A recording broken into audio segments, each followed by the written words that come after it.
¿Cómo están? Bienvenidos. Muchas gracias por acompañarnos a esta hora de la tarde en esta primera agenda económica de esta semana. Una semana que sabemos va a estar interrumpida en términos de informaciones porque mañana es día feriado, pero acá seguimos revisando todas las informaciones económicas y lo vamos a seguir haciendo durante toda esta semana y partimos comenzando analizando lo que ocurrió en Argentina este fin de semana y esta sorpresiva primera mayoría que obtuvo Javier Milei.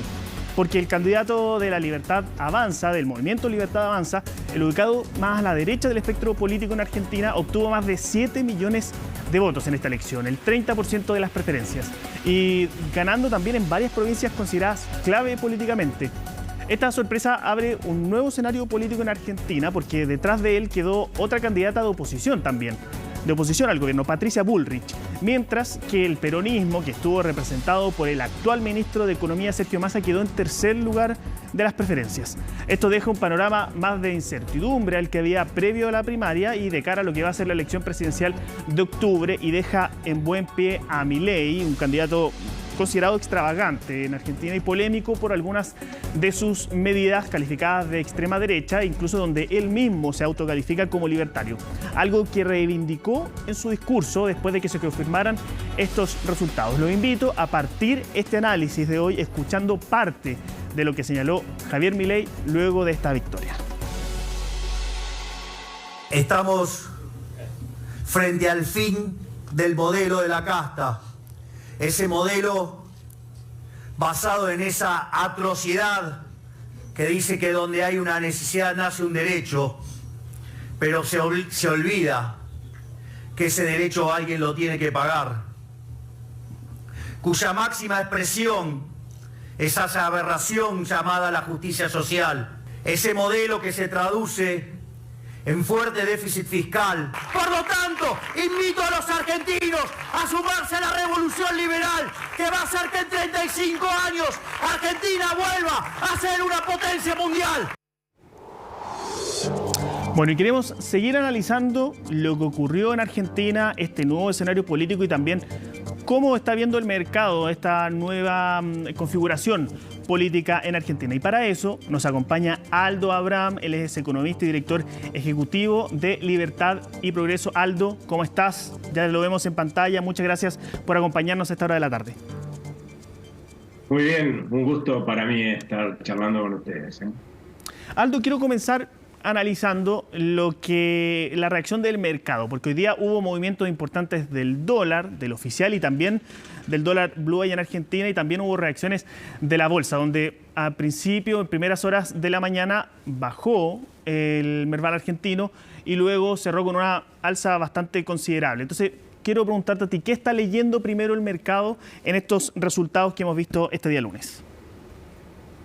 Sí, los resultados fueron tomados con cierta incertidumbre por parte de los analistas, porque hay que tener en cuenta que Javier Milei es un candidato nuevo, de un partido nuevo, al cual no se lo conoce plenamente, y obviamente ante esta noticia creo que por eso tuvimos una cierta reacción negativa, a la cual también se sumó esta decisión del Banco Central de subir los tipos de cambio oficiales y aumentar fuertemente la tasa de interés. Esta combinatoria claramente no era buena para los mercados, pero si uno pone un poco más el foco en el resultado y en lo que hace al mediano plazo, creo que hay margen para hacer una lectura optimista. Es la primera vez que en la Argentina el electorado, casi por un 60% de los votantes, ha decidido cambiar de rumbo, ¿no?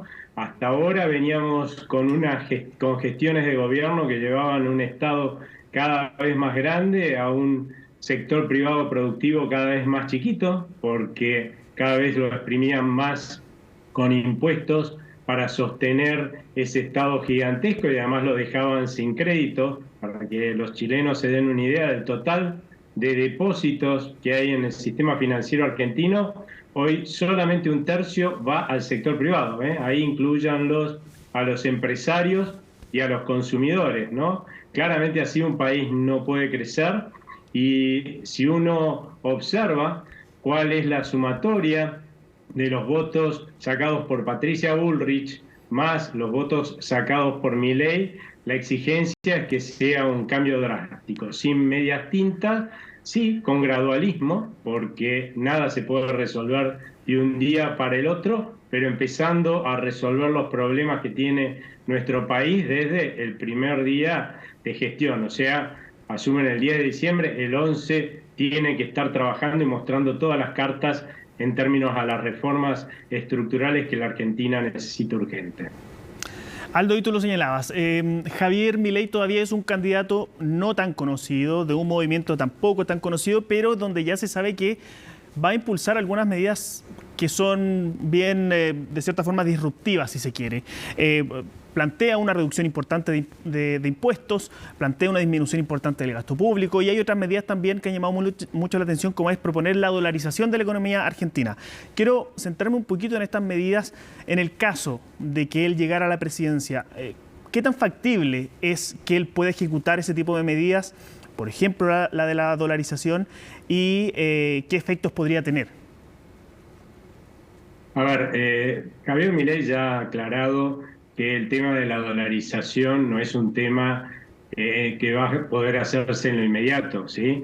Porque una realidad es que nosotros hoy tenemos un cepo que ha transformado a nuestro Banco Central, un control de cambios, que ha transformado al Banco Central en una máquina de perder divisas y reservas, en un barril sin fondo de cada dólar que entra por tratar de sostener un valor del dólar artificialmente muy bajo. Incluso hoy está artificialmente muy bajo a pesar de la suba que ha tenido esta mañana.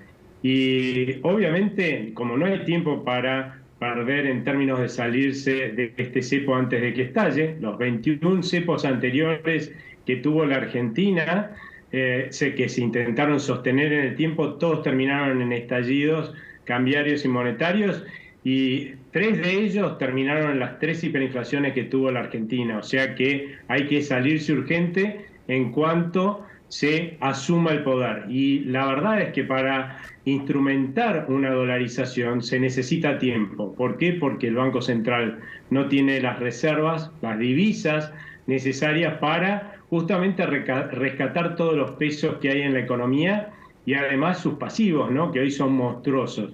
Lo cual va a implicar durante un tiempo toda una labor de armado de fideicomisos con los activos que tiene el Banco Central y de esa forma usar esos activos en algún momento como para obtener esos dólares, como garantía del fideicomiso, obtener esos dólares para justamente hacer la dolarización. O sea, no sería algo inmediato. Y para entender un poco a aquellos que proponen una dolarización, yo le diría a los chilenos que piensen en un país que desde 1970 a su moneda le ha sacado 13 ceros. O sea, que una moneda de $1, Argentina hoy, si le hubiéramos dejado todos los ceros, iría 10 millones de pesos, ¿sí? Y claramente eso marca el grado de estafa que ha habido en la Argentina desde el Banco Central para financiar a los gobiernos de turno. O sea que si bien yo no soy un fanático de la dolarización, entiendo a aquellos que digan, bueno, alguna vez le tenemos que sacar este instrumento de estafa a la dirigencia política para que no nos siga empobreciendo como nos viene empobreciendo hasta ahora, ¿no? Aldo, Javier también ha señalado en algunas entrevistas que hay ciertos aspectos de la economía chilena que él admira. Uno de los temas, por ejemplo, que él ha señalado es el sistema de concesiones chilenos, donde él también propone una eliminación de la obra pública en Argentina, pero también se combina con otras medidas que llamarían mucho la atención en Chile, como es esto de ir dejando atrás la figura del Banco Central. ¿Cómo se puede explicar un poco lo que propone de manera global el programa económico de Javier Milei? Mirá, fundamentalmente la Argentina es un país empobrecido. Todo el mundo habla de una Argentina rica, sí, rica en tanto y en cuanto tenemos un montón de recursos naturales, eso es verdad. También tenemos capital humano como para progresar, pero esto es como decir, mirá, yo la verdad que hace meses que no como y pero mirá qué lindo árbol de manzanas, lleno de manzanas que tengo en el jardín, ¿no? Si alguien no baja esas manzanas, me voy a morir de hambre. Tengo que bajar las manzanas para que eso satisfaga mi hambre. Y la realidad es que es lo que no pasa en la Argentina. Nadie quiere invertir en un país en donde, para que los chilenos se den una idea, nosotros somos el país, según el Banco Mundial, número 21, entre los que más exprimen con impuestos a sus empresas. ¿Quién va a querer venir a invertir acá? Incluidos los argentinos, que están sacando sus capitales, y todos nuestros emprendedores están yendo a otros países. Acá no se genera empleo, no se genera producción, no se genera bienestar para los argentinos. Es más, acabo de comentar que como ni así les alcanza, a pesar de exprimir no solamente a las empresas, un argentino que no paga impuestos a las ganancias y está en blanco, trabaja la mitad del mes para el Estado, ¿sí? En términos de lo que paga de impuestos. Ni así le alcanza y se absorbe 2/3 del financiamiento disponible. Y ni así le alcanza y obligan al Banco Central a producir tal cantidad de pesos que la inflación este año va a superar el 140% en nuestro país. O sea, le sacan poder adquisitivo a los argentinos de sus pesos para financiar los excesos de gastos del gobierno, empobreciendo a la gente para permitir que el gobierno pueda gastar más. O sea, claramente este rumbo hay que cambiarlo, y hay que cambiarlo drásticamente, porque ya nuestro sector privado productivo está exhausto y la gente también está agobiada por el empobrecimiento al que hemos llegado, ¿no? Aldo, y pensando en una figura de elección presidencial, octubre, y el paso a un balotaje, ¿qué tan probable es que, dependiendo de las circunstancias, Javier Milei pueda bajar el tono de su discurso, de su programa económico, o quizá, dada la personalidad que ha mostrado, la fuerza, el tono con el que suele referirse públicamente, se vaya a mantener tal como está en una segunda vuelta? Yo creo que es muy probable que Javier Milei siga con el actual tono del discurso, fundamentalmente porque es lo que le ha redituado. La gente realmente en Argentina está muy agobiada por lo que ha hecho nuestra dirigencia política desde el gobierno hasta ahora.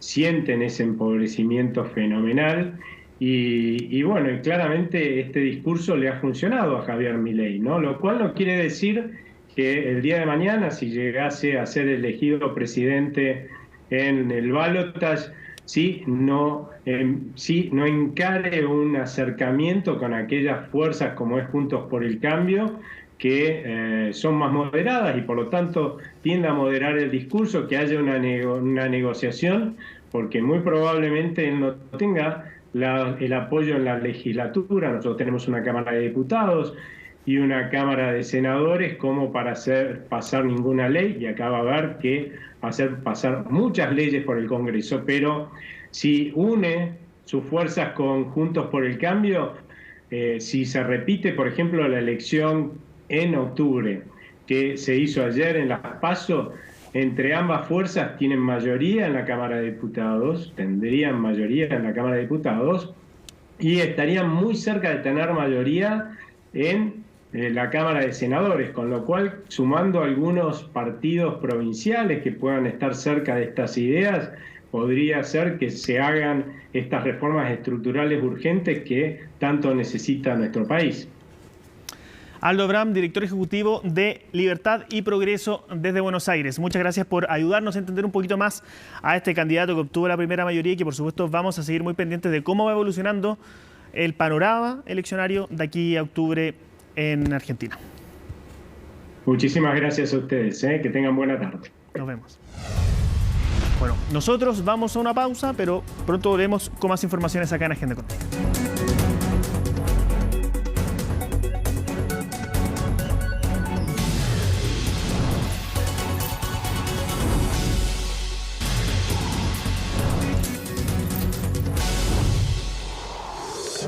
Estamos de vuelta acá en Agenda Económica y ahora lo hacemos para revisar noticias de nuestro país. Y es lo que particularmente es la discusión política y económica del momento, es la reforma de pensiones. Porque hoy día en la mañana se dio inicio oficial a lo que ya había sido anunciado el viernes. Esta gira, este despliegue que van a comenzar a hacer los ministros del gobierno, particularmente el ministro Mario Marcel y también la ministra de Trabajo, Janet Jara, a distintas ciudades del país. Van a comenzar en la zona centro-sur del país y se dio inicio del puntapié inicial hoy día en la mañana. ¿Y con qué objetivo?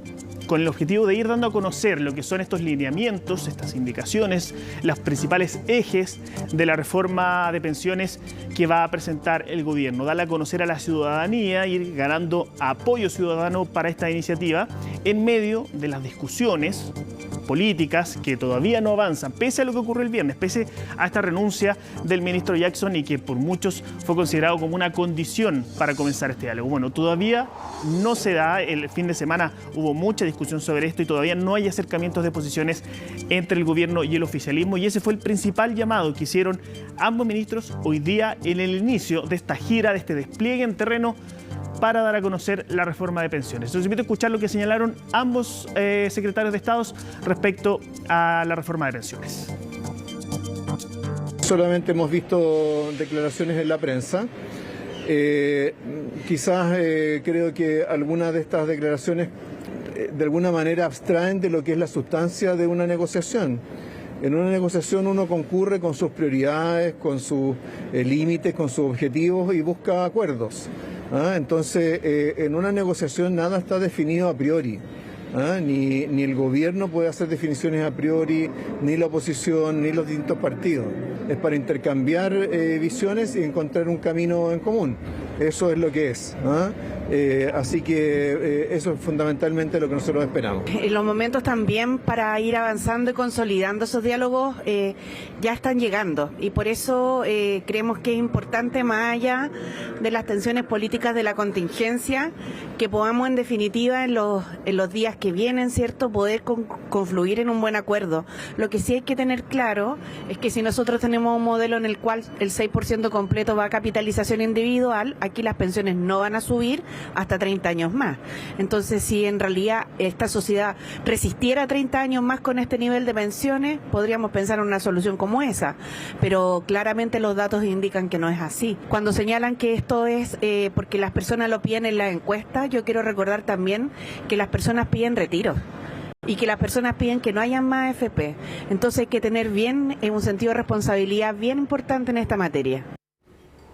Ahí está el llamado del gobierno para una reforma de pensiones que ya lo manifestó públicamente el presidente. El objetivo del gobierno es que se vote en la Cámara de Diputados durante el mes de septiembre. Antes de Fiestas Patrias incluso es lo que han dicho. Para esto el camino no es fácil porque tiene que pasar por un lado por la Comisión de Trabajo, también por la Comisión de Hacienda y luego por la sala de la Cámara de Diputados, donde sigue presente el recuerdo de lo que ocurrió en marzo con la reforma tributaria, donde por un par de votos finalmente quedó todo en nada, dando una de las peores derrotas políticas del gobierno. Y hay algunos parlamentarios que, pese a apoyar esta reforma de pensiones, señalan que hay un riesgo de que podría ocurrir lo mismo en este caso de la reforma de pensiones y por eso están llamando desde la Comisión de Trabajo a mantener la mente abierta por parte del Ejecutivo, por parte del oficialismo, para seguir integrando modificaciones a esta reforma. Por el lado de la oposición, también uno de los principales partidos que ha llamado a hacer más concesiones para poder llegar a acuerdos es RN. Los invito a escuchar las declaraciones que hemos tenido hoy día en Agenda Económica y también en distintos programas de CNN Chile respecto a este tema. Nadie entendería que por un par de votos perdamos algo que de alguna manera gobierno y oposición estamos de acuerdo. Todos hemos dicho que estamos de acuerdo en aumentar la PGU. Perder el resultado de la elección por 1 o 2 votos significaría que tampoco avanzamos en algo en lo que estamos de acuerdo. Así le hemos hecho saber a la ministra del Trabajo estos temores legítimos que tenemos. No vaya a suceder que por ajustarnos tanto, no abrirnos a espacios mayores de acuerdo, nos vaya a resultar el resultado igual que perder por 1 o 2 votos como pasó con la reforma tributaria. Pues efectivamente compartimos ese legítimo temor. Estamos muy ajustados en cuanto a los votos, pero yo tengo fe todavía en que una parte de la derecha, no toda evidentemente, se va a abrir a tener un modelo de seguridad social el que tiene excusa es el propio gobierno, que a lo mejor no le gustan los términos, y debiendo asumir el gobierno y el presidente Boric, que tiene minoría justamente en el Senado, y que implica que cualquier diálogo no puede ser imposición de términos, y ciertamente hay que buscar espacio para que eso ocurra. Pero acá hay contrapropuestas, y por tanto yo le he dicho al gobierno que acá se puede avanzar en los términos y en las materias en las que haya acuerdo, y en las que no, bueno, habrá reformas parciales a la reforma previsional, pero nosotros vamos a defender la propiedad de los fondos previsionales por parte de los trabajadores chilenos. Y eso para nosotros es una piedra angular de la reforma. Pasamos a revisar otros temas porque hoy en la mañana el Banco Central dio a conocer la minuta de la reunión de política monetaria que realizó el pasado 27 y 28 de julio, y donde sabemos lo que ocurrió finalmente fue una baja de 100 puntos base hasta 10,25% de la tasa de interés. Bueno, parte de lo que revelaron estas minutas, este documento que da a conocer el Banco Central y que pasamos a revisar a continuación, es que los consejeros del Banco Central también consideraron hacer una eventual baja menos agresiva de la tasa de interés. ¿Qué es lo que señaló esta minuta? Que el Consejo consideró plausibles opciones de reducción de tasa de política monetaria de 75 o 100 puntos base. Se indicó que según la información acumulada, en las próximas reuniones podrían darse movimiento en torno a estas magnitudes, teniendo presente que se requería un ajuste total de entre 325 y 350 puntos base, esto de aquí a fin de año, es decir, en las 3 reuniones que quedan. Además, hubo acuerdo entre los consejeros en que la magnitud del primer movimiento no imponía ninguna condición sobre los movimientos siguientes, lo que podrían ser menores. O sea, de cierta forma, lo que deja ver el Banco Central es que el próximo movimiento podría ser de 100 puntos base o podría ser menor. No se refiere a que podría ser menor, o sea, lo que podría ser es 100 puntos base o algo menos. También señala que el Consejo consideró razonable pensar que la tasa de política monetaria tendría una trayectoria algo más baja que la estimada en el escenario central de junio, y para fines de año ese nuevo nivel podría ser coherente con lo que indicaban las encuestas disponibles al momento de la reunión, que a diciembre situaban la TPM entre 7,75% y 8%. Acá el Banco Central lo que hace es dar señales de lo que va a ser este camino de aquí a fin de año de acuerdo a la política monetaria. Y finalmente destacamos otro párrafo que se refiere a cómo son las proyecciones de inflación que va a hacer que está haciendo el Banco Central en estos momentos. Y acá nos señalan que los consejeros destacaron que si bien la inflación estaba bajando, todavía siguen niveles muy altos y que las expectativas de inflación habían vuelto a la meta de 3% hace poco tiempo, después de varios meses desalineadas. Esto es una noticia positiva desde el punto de vista del Banco Central. Por lo mismo, todavía era muy temprano para pensar que el problema inflacionario se había resuelto. Esto es parte de lo que señaló el Banco Central en esta minuta de la reunión de política monetaria, que de cierta forma nos explica un poco qué es lo que ocurrió en la interna, qué es lo que se discutió en ese momento en la reunión de política monetaria de finales de julio, donde se bajó la tasa de interés a 100 puntos base, y hoy día podemos esperar, de cierta forma, un nuevo recorte en la reunión de septiembre de una magnitud superior o algo menor, según lo que ha señalado el Banco Central. Y con esta noticia ponemos fin a esta primera edición de Agenda Económica de esta semana. Mañana no nos vamos a ver porque es feriado, pero retomamos, por supuesto, el miércoles con todas las informaciones en materia económica. Ahora, por lo pronto, yo los invito a seguir en compañía de CNN Chile, porque ahora viene CNN Prime.